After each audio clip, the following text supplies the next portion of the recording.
kababayan ko, binabati ko po kayong lahat sa ang mansulok ng mundo. Nagbabalik na naman po ang inyong lingkod, Magandana.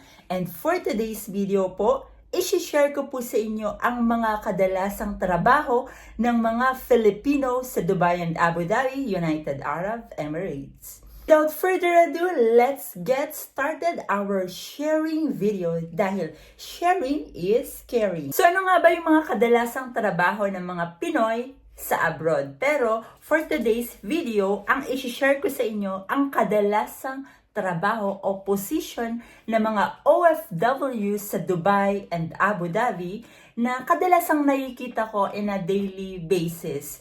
Kasi syempre sa tuwing dadaan ako sa supermarket, sa mall, sa restaurant, o sa mga offices, or sa mga bank, ano nga ba yung mga kadalasang position natin dito?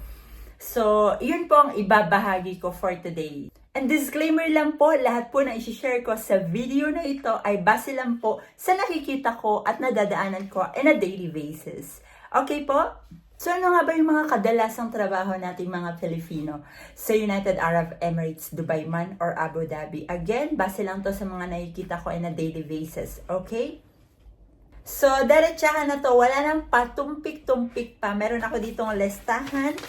At inilista ko dito ang kadalasang trabaho ng ating mga kababayang Filipino sa United Arab Emirates. So, simulan na natin yan. Babasahin ko na sa inyo isa-isa. Okay, kadalasang trabaho ng ating mga kababayan sa mga office jobs, sa mga bank, sa mga travel agency, or any offices or real estate. Okay, ang position nila kadalasan ay sa mga nakikita ko, accountant, teller, secretary, admin, HR department, managerial position, clerk, receptionist. Ayan, mga receptionist, marami ako nakikita niyan sa mga hotel, sa mga resort, sa lahat. Magagaling kasi tayo sa mga communication skills, tsaka magagaling mag-English yung mga Filipino.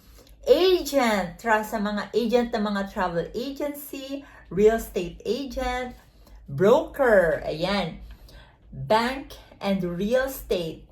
Okay, and a graphic designer, marami ako nakikita niyan. Sa mga school, mga teacher, mga assistant teacher, bus attendant, architecture, engineering, mga mechanical engineering and electrical engineering. Yes. Fisherman, marami din ditong fisherman.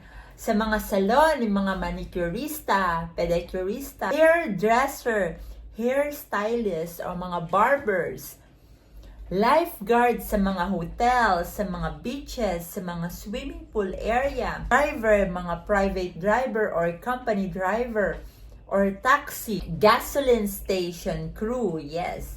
Construction worker, construction, para wala ako gaano nakikitang Filipinong construction. Other nationality, yes. Pero siguro meron mga Filipinong construction, pero konti lang. Pero talaga yung mga massive worker ng construction, parang other nationality nakikita ko. Filipino wala gaano. Pero again, base lang to sa akin sa nakikita ko. Siguro meron pero konti lang. Alright, mga cashier, marami niyan dito. Mga cashier sa restaurant or gas station. Madako naman tayo sa tourism services. Flight attendant, yes, flight attendant ng Etihad and Emirates sa mga Filipino. Pilot and airport crew, marami niyan, or airport staff.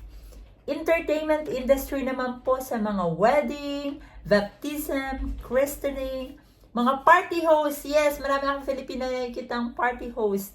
Mascot, mga clown, party decorator, yes, napaka-in-demand. Balloon and design decorator, yan.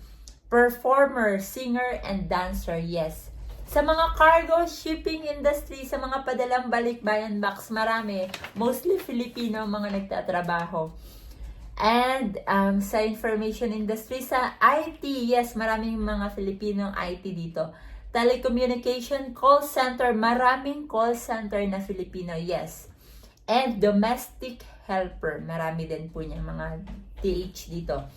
And mga coach, marami pong swimming coach ditong mga Filipino, gym coach, karate, taekwondo, gymnast, marami niyan dito. And madako naman tayo sa hospitality industry. Sa mga restaurant, fast food, hotel, establishment, resort, catering establishment.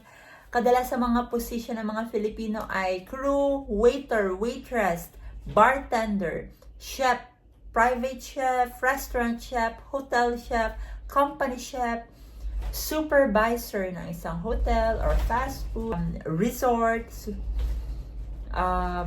receptionist, room attendant, food and beverage staff. Yan ang kadalasang posisyon natin mga Filipino. Madako naman tayo sa healthcare sector, sa mga hospital, clinic, home care or healthcare, private services, pharmacies. Kadalasang posisyon ng mga Pilipino is nurses, nurse assistant, practical nurses, private or non-private, dentist, doctor in all category doctor, okay? Paramedics, caregiver, private caregiver or company caregiver, therapist, and pharmacist. Okay? So, yun lang. Yan ang mga trabahong kadalasan ng mga ating mga kababayang Filipino dito sa United Arab Emirates, Dubai man, or Abu Dhabi. So, sana nagkaroon kayo ng idea kung ano yung mga trabaho namin dito, kung ano yung kadalasang posisyon ng mga Filipino. Future, baka gusto nyo mag-abroad sa UAE, nagkaroon kayo ng idea kung ano yung trabahong pwede nyo pasukin. Okay po? And yun lang mga kadalasang nakikita kong posisyon ng mga Filipino sa kanilang trabaho dito sa United Arab Emirates, Dubai man, or Abu Dhabi. And that's it for today's video. Again, share ko po yung ganitong informasyon sa ating mga kababayan para po magkaroon po sila ng idea kung ano nga ba yung mga kadalasang trabaho ng ating mga kababayang Filipino dito sa United Arab Emirates, Dubai man, or Abu Dhabi. Sana po may nakuha po kayong impormasyon kahit kaunti lamang at sana po makatulong ito sa inyo in the future. Ako pa rin po ang inyong lingkod, Maganda na, and see you on my next vlog. See you!